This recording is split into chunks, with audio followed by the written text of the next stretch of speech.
बाबा साहब के चरणों में नमन और संत श्री कबीर साहब जी के इस प्रांगण में हम यहाँ बैठे हुए हैं, मैं उनको भी नमन करता हूँ। और आज आप यहाँ सभी उपस्थित हैं, आपने अपना अमूल्य समय निकालकर इस संवाद की बैठक में जान डाल दी, इसके लिए भी मैं दोनों हाथ जोड़ के आप सबको प्रणाम। काम होते थे उनमें संख्याओं की बड़ी कमी होती थी और संख्याओं को बढ़ाने के लिए और संख्याओं को बढ़ाने के साथ साथ किस प्रकार संभाग को काम करना चाहिए, उन चीजों पे हम चर्चा करते हैं। तो सर्वप्रथम संभाग की कार्यकारिणी की बात आती है, तो संभाग कार्यकारिणी को हमें तैयार करना है और जो हमारी संभाग कार्यकारिणी है वो पांचों जिले के चारों जिले में हमारी संख्या अभी उपस्थित है। तो चारों जिले के लोगों में जो एक्टिव लोग हैं हमारे, वो कार्यकारिणी में सभी लोग हों। कार्यकारिणी के बाद आती है जिले की बात। तो मैं जिले से शुरुआत करता हूँ कि जो चुनाव हुआ था, उस चुनाव के होने के बाद जो समय बीता है वो 3 साल कुछ महीने निकला है अध्यक्ष जी का, जो पूर्व अध्यक्ष थे डॉक्टर संतोष जी। उसके उपरांत नए अध्यक्ष की घोषणा हुई है और नए अध्यक्ष का कार्यकाल शुरू होता है। अब इसमें जो भी पद अधिकारी हैं और जिनके पास जो दायित्व था, वो समिति की गाइडलाइन से स्वतः सारे मुक्त हो चुके हैं। अब उसमें सभी जो पद हैं वो रिक्त हैं, जिनका कार्यकाल खत्म हो गया है। हो सका है कि मैंने पूरा नहीं करा हो, 2 साल में रहा हूं, लेकिन आगे पीछे का समय यदि आप माप के हिसाब से देखेंगे तो वो समय जो है सभी के पूर्ण हो चुके हैं। जिलाध्यक्ष हैं तो उनमें हमें नए जिलाध्यक्ष की नियुक्ति करनी है। भोपाल जिले, रायसेन जिले और बैरसिया जिला हमने एक नया ग्रामीण नाम देकर भोपाल जिले को उस जिले में तब्दील करा है। संभाग की सबसे महत्वपूर्ण ताकत है, यदि सारे काम होना है तो लगभग भोपाल जिले से होना है और भोपाल जिले में हमारे जिले की ताकत मजबूत हो, ऐसे हमें युवा साथियों को इस बार मौका देते हुए युवा टीम को अधिक से अधिक जिले में जोड़ना, युवा साथी उनके साथ जुड़े और युवाओं को इस बार हम भोपाल में जिलाध्यक्ष के लिए मौका देते हैं, तो हमें आगे बल मिलेगा और अच्छी तरीके से हम काम कर सकेंगे। भोपाल जिले को हमने 2 भागों में बांटा है।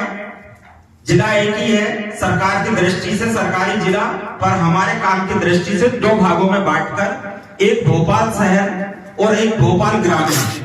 भोपाल शहर में ईंटखेड़ी तक का क्षेत्र आता है और ईंटखेड़ी से जो क्षेत्र चालू होता है जिसमें पूरा बैरसिया आता है, वो पूरा बैरसिया ग्रामीण के नाम से जाना जाएगा एक जिले को। दूसरे रायसेन की बात करते हैं तो रायसेन शहर, सांची और भोपाल के इस तरफ का जो भाग आता है वो रायसेन जिले में आएगा, जो शहरी होगा। और रायसेन जिले जो सुल्तानपुर जोड़ है, वहां से जो आगे सिलवानी तक अपन चलेंगे, गढ़ी, गैरतगंज, सिलवानी, तो सिलवानी का जो क्षेत्र आएगा, गढ़ी का जो क्षेत्र आएगा, वो क्षेत्र आएगा रायसेन ग्रामीण जिले में। तो रायसेन में भी हमने काम की दृष्टि से इसको 2 भागों में बांटा है, 2 भाग में बांट दिया है। ऐसे विदिशा को हमने 2 भागों में बांटा है। उसकी सीमा अभी कहां से बनानी है, पुरुषोत्तम मासा, कप्पूलाल सर, पन्नालाल जी यहाँ बैठे हैं, तो इनसे समझ के इसको 2 भागों में बांटेंगे। एक बैरखेड़ी शमशाबाद का जो इलाका रहेगा वो विदिशा ग्रामीण कहलाएगा और विदिशा के बाद जो विदिशा शहर है वो शहर के आसपास के गांव उसमें जुड़े हुए हैं। सीहोर जिले में हमारी संख्या 5 ही 6 गांव में है, तो सीहोर को एक अकेले रखा है। ऐसे मिला के ये 7 जिलाध्यक्ष की रूपरेखा हमने तैयार की है, जो मैं आपको अवगत करा रहा हूं। इसके बाद हमें जिले के नीचे यदि चलना है तो तहसील स्तर पर पहुंचना है और तहसील स्तर की भी 10 लोगों की टीम होगी। तहसील के बाद हम बनाएंगे सेक्टर के अध्यक्ष, 10 गांवों पे एक प्रभारी और फिर गांव समिति। तो लास्ट जो हमारा मुद्दा है, जो हमारा प्लेटफॉर्म है, वो जमीनी स्तर है, वो है गांव। हर गांव में एक समिति हो, जिस समिति में 10 लोग हों, और 10 लोगों में यदि सूचना पहुंचती है तो 10 में से आप मान लो 2 लोग आएंगे, 2 नहीं आ पाए, 1 आएंगे। यदि एक गांव से भी एक व्यक्ति आया तो आपकी जो 5-5, 7-7 लोगों की मीटिंग थी वो आज 25 पे पहुंच गई है, ये 25 की 200 पे पहुंच जाएगी। और जब 200 लोग बैठकर उस चीज पर विचार करेंगे, मंथन करेंगे, तो रिजल्ट आपका अच्छा आएगा। अब जब हमारी लास्ट तक समिति बन जाएगी तो समिति बनने के उपरांत हम एक काम और करेंगे। वो काम ये है, हर परिवार का डाटा, प्रत्येक परिवार की जानकारी, और ये फॉर्म जो है छपकर आ जाएंगे, और जो हमारे समिति के लोग होंगे उनको उपलब्ध कराएंगे, और वो जो समिति जहां काम कर रही है वहां पे प्रत्येक परिवार में जाकर ये फॉर्म भरेंगे। इससे हमारा डाटा कलेक्ट होगा। अब इसको पैसे कितने लगेंगे इसमें? तो इसमें कोई भी पैसा नहीं लगेगा, ये निःशुल्क रहेगा। इसमें कोई भी पैसा नहीं लगेगा। ये जो फॉर्म की जानकारी भरना है ये पूरी तरीके से निःशुल्क रहेगी। यदि कोई व्यक्ति 10 गांव जाके भी समिति बनाए तो वो नीचे उसका नाम लिखे, इस फॉर्म में एक जगह भी नीचे फॉर्म लिखे। जब ये फॉर्म संभाग में आएंगे तो उस व्यक्ति का भी सम्मान होगा कि इसने 10 गांव में समिति, 10 गांव की समितियां बनी।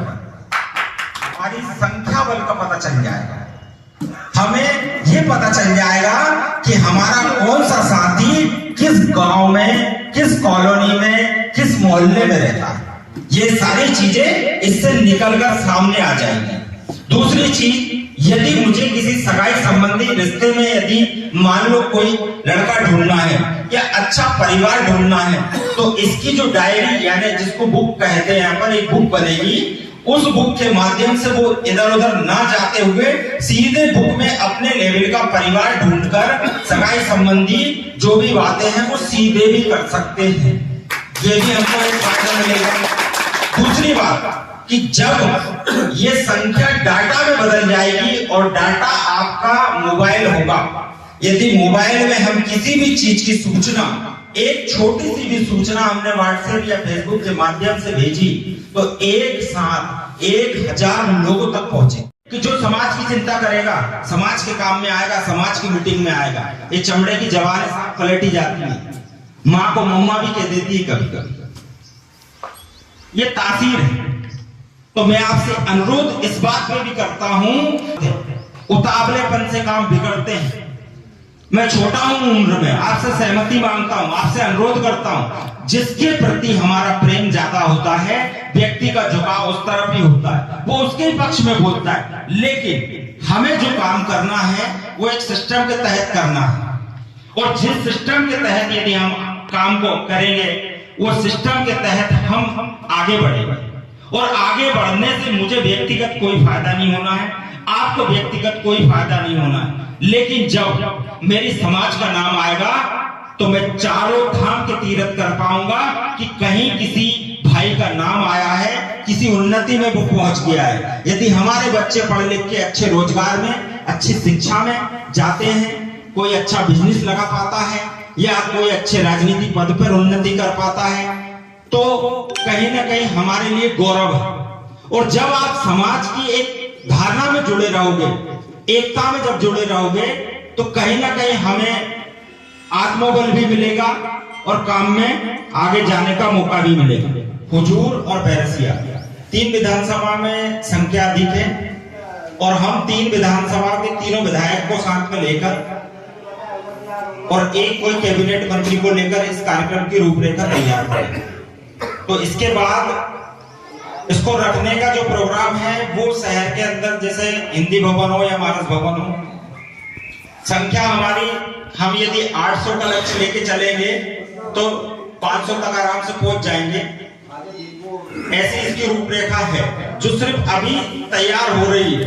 यदि आप यहाँ में जितने लोग बैठे हैं उतने सब मना कर दोगे तो ये यही खत्म हो जाएगा। और जो भी जो बात कही है इसके लिए आप मना कर दोगे, ये चीज यही रोक देंगे। यदि आप इस चीज के लिए सहमत हैं कि ऐसा होना चाहिए कि नहीं, तो अपन इसको जमा। यदि आप सब लोग यदि असहमत है कि भाई नहीं होना चाहिए, ठीक है साहब, बहुत बहुत धन्यवाद।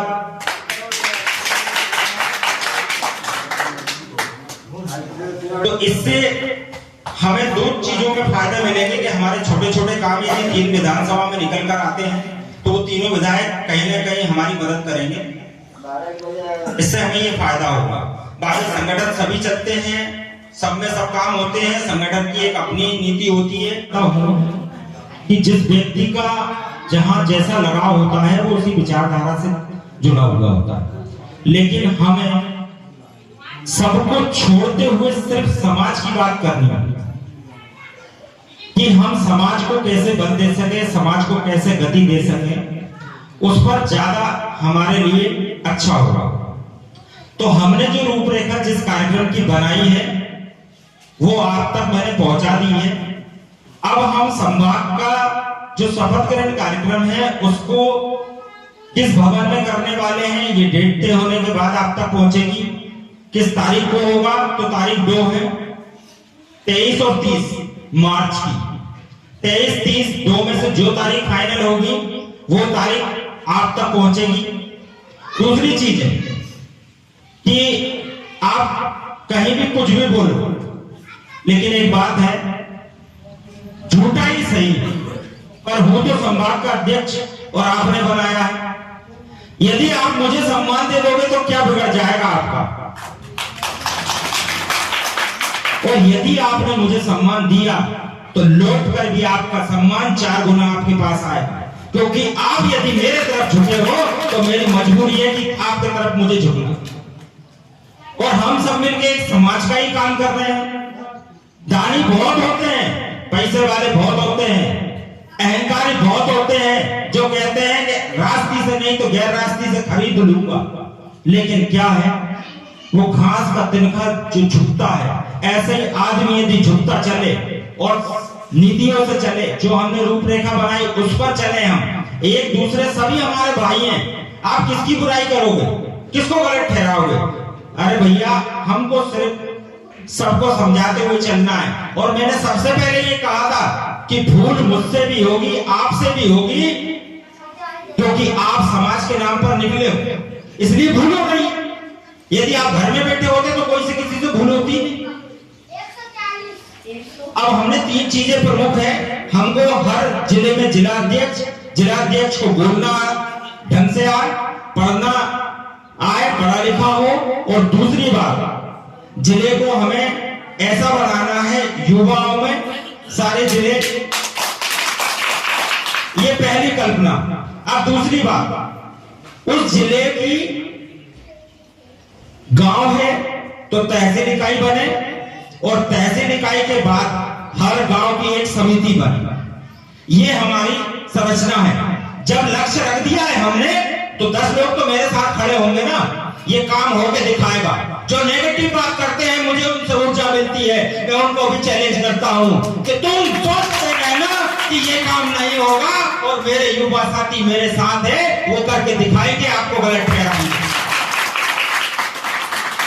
पर आपकी ताकत से ही मुझे मिलेगी कि आप गलत सोचोगे और मेरी ताकत बढ़ेगी और मैं मजबूत होता जाऊंगा और मेरे समाज के लोगों को जोड़ूंगा। घरीवार का डाटा फार्म हमने बनाया है, इसमें कहीं सुधार होगा और हम इसमें अच्छे से अच्छा क्या कर सकते हैं वो लिखकर इसको अपन फॉर्म भरेंगे। फिर ये समिति प्रत्येक घर का डाटा इकट्ठा करेगी, जिससे हमको कहीं ना कहीं संख्या बल में भी बढ़ोतरी होगी। दूसरी चीज, एक फॉर्म ये तैयार करा है हमने समिति का, जिसमें 10 लोग होंगे। किसी गांव में यदि 10 लोग नहीं हुए तो 5 से भी काम चलेगा। ये समिति के 10 लोग होंगे, 10 में से 10 को सूचना जाएगी, 1 या 2 लोग भी आएंगे। सिस्टम में ढालो, आप ढलेंगे, लोगों को बैठना सिखाओ, बैठेंगे, बुलाओगे आप 10 को, 2 तो आएंगे। कोई जिला आज खाली नहीं। इसके बाद मैंने कुछ ये नाम तय करे हैं। देखिए, जो व्यक्ति कहीं भी काम करे लेकिन एक चेन में जुड़ के काम करे, हर सिस्टम को आगे बढ़ाने के लिए एक चेन की जरूरत है। बिना चेन गाड़ी नहीं चलती। 1 लाख रुपए गाड़ी होती लेकिन चेन 100 रुपए की होती है, लेकिन वो चेन के बिना गाड़ी खड़ी हो जाती है। तो हर सिस्टम को चलाने के लिए एक दूसरे से जुड़ के चलना है, सिस्टम से चलना है। देखिए, इस संभाग के कुछ पद हैं, कोई पद छोटा हो सकता है, कोई बड़ा हो सकता है, कोई आगे हो सकता है, कोई पीछे हो सकता है। मैं एक एक करके नाम लेके बुला रहा हूं, ठीक है? जिसको यदि संभाग में नहीं लेना है, पद कोई भी हो सकता है। हमारे भोपाल के वरिष्ठ दुर्गा प्रसाद जी जाटव साहब, पद कोई भी होगा, लेकिन समिति में आप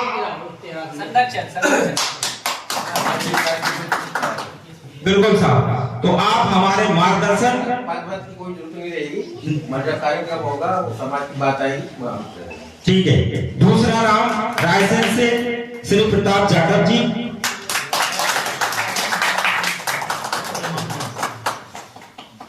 इसके बाद तीसरा नाम आपके सामने श्री पन्नालाल जी विदिशा से, वो भी संभाग समिति में रहेंगे। नहीं, पद तो बाद में बताएंगे फाइनल, लेकिन पहले लोग तो फाइनल करें, फिर उनमें से पद फाइनल करेंगे। फिर वो यदि मना करे तो उनकी जब दूसरा आदमी लाएगा, चाहे पूरे होंगे तो फिर आगे। फिर हमारे पास है रमेश जाटव जी का नाम था, लेकिन वो यहाँ उपस्थित नहीं है, तो फोन पे पूछ लेंगे, मुड़िया खेड़े वाले। मोहकम सिंह जी, आप तो हैं मौजूद जी। इसके बाद एक नाम विनोद जाटव जी का रखा था, तो उनका फोन आ गया कि वो सीएम की ड्यूटी लगी है, तो मैं इमरजेंसी फंसा हूं तो आ नहीं पाऊंगा, तैयार बाकी वो भी है। इसके बाद श्री पुरुषोत्तम जाटव जी विदिशा,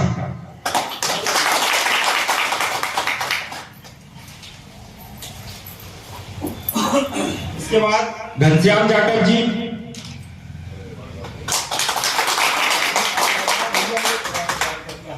और विजय जाटव। एक नाम रघुवीर भैया का है, वो भी नहीं है। इसके बाद सुरेश जाटव जी भैंसा गेड़ी से, नर्मदा प्रसाद जी सिलवानी से, वो भी नहीं आए। गप्पूलाल जी मात साहब विदिशा से। सर मुझे थोड़ी सी,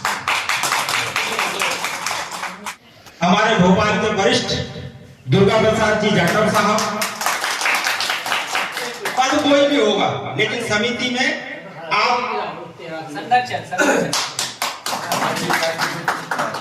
बिल्कुल साहब, तो आप हमारे मार्गदर्शन की कोई जरूरत नहीं रहेगी, मतलब कार्यक्रम होगा, समाज की बात आएगी, ठीक है।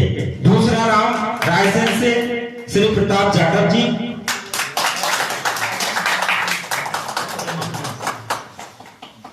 इसके बाद तीसरा नाम आपके सामने श्री पन्नालाल जी विदिशा से, वो भी संभाग समिति में रहेंगे।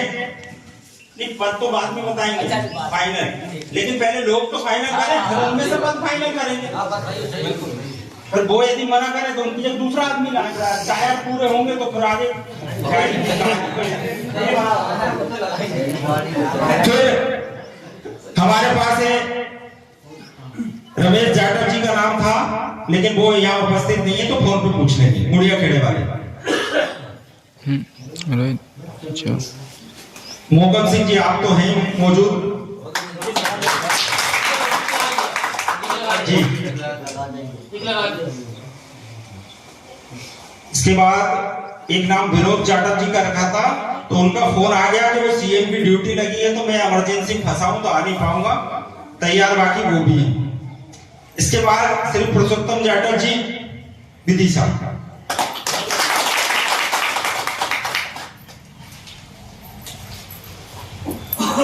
इसके बाद घनश्याम जाटव जी,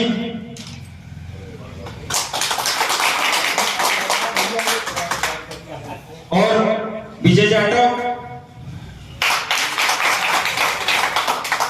एक नाम रघुवीर भैया का है, वो भी नहीं है। इसके बाद सुरेश जाटव जी भैंसा गेड़ी से, नर्मदा प्रसाद जी सिलवानी से, वो भी नहीं आए। गप्पूलाल जी मात साहब विदिशा से। सर मुझे थोड़ी सी कि अभी मेरा नाम मत जोड़ना, क्योंकि मुझे टाइम नहीं मिलता है थोड़ा, और मैं आऊंगा समाज की पूरी मीटिंगों में कहीं आ जाऊंगा। 25 तारीख के बाद शुरू हो रहे हैं बोर्ड के। बोर्ड के एग्जाम भी चल रहे हैं, और इसके अलावा कहीं भी ड्यूटी लगा देते हैं जिला महोदय की डाल है ना, संभाग जैसी समाज को सेवा वो मैं आऊंगा।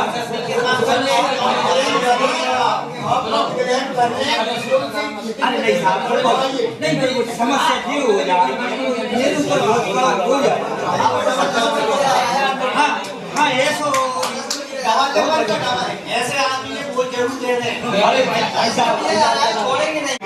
वरिष्ठ सुमेर सिंह जी संभाग में आप भी रहेंगे।